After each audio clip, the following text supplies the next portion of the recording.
A few weeks ago I shared a video with you here where I was talking about plants and their uses for food or for our health, and since then a few new plants have come up. So I'm going to share them with you today, but before that I'm going to show you a book that's been really helpful to me when it comes to herbal medicine.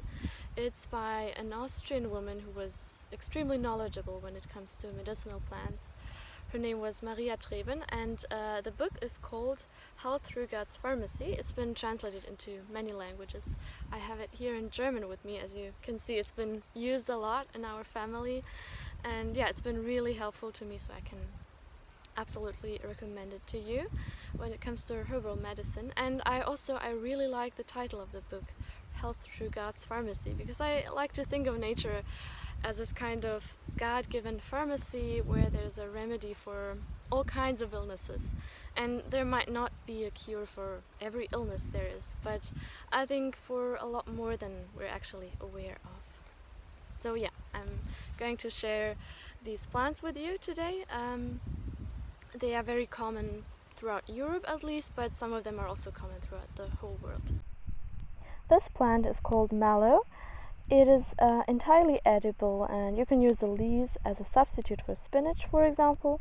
They are very rich in antioxidants, and mallow tea is a remedy for different kinds of inflammation, for respiratory problems, or for throat infections. You can use both the flowers and the leaves to make tea, but in any case they shouldn't be boiled with hot water, but rather you should infuse them in cold water overnight so that the medical properties are preserved. These are raspberry leaves.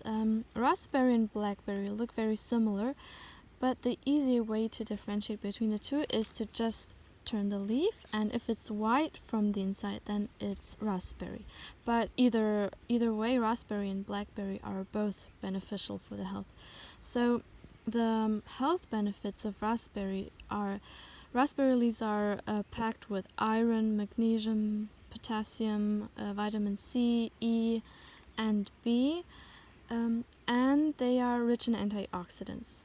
And as for the medicinal properties, raspberry leaf tea it boosts the immune system. It can regulate hormone levels, and they can help with stomach ache.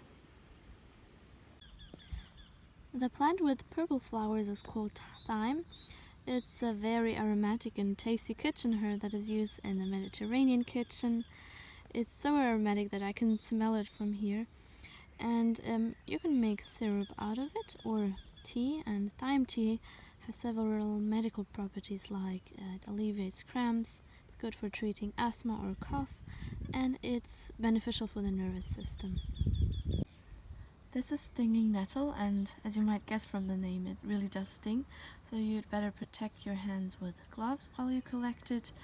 But even if you do get stung, and if you watched my last video, you might know what to do in such a case, so you just rub the affected area with a little bit of plantain. It's a little bit tricky to collect, but it's totally worth the effort, as you'll find out. Nettle is actually one of the most beneficial edibles there is. It's one of the most nutritional, also contains lots of iron, protein, and calcium. You can eat it, for example, in gnocchi or in soups. And nettle tea has a lot of health benefits. And Maria Treben from the book that I mentioned advises to drink nettle tea daily throughout the months of May and October because of the overall benefits for the health. Nettle tea purifies blood, it alleviates allergy symptoms, it's a remedy for iron deficiency. Nettle tincture stimulates hair growth, and generally it stimulates mood, and the list just goes on. The best way to collect nettle is to just cut the tops with scissors, for example, and in this way the plant will regrow after a while. You will very commonly find it along rivers or paths or in forests. This is Sheperd's purse. It got its name after these triangles, and because Sheperd's purses were shaped like that in the past. And it's a powerful medicinal plant because it's rich in antioxidants. It can help regulate hormonal balance, regulate blood pressure, and improve blood circulation. Yeah, those were the plans for today, but I will be adding new videos as the seasons change and as new plants come up. I recorded all of these videos until now on the same spot in a park near our house, except for the raspberry video. And yeah, I keep being fascinated by all this diversity there is, and even in such very random places such as a meadow. But meadows are actually one of the most diverse ecosystems there are. On one meadow in Romania, scientists counted all the plant species on 1 square meter of meadow, and they found 120 different plant species. That's even more per square meter than you will find in tropical rainforests. So yeah, nature really is this kind of pharmacy or storehouse, and I like to think of it as a God-given gift that we can and should enjoy and take from and eat from.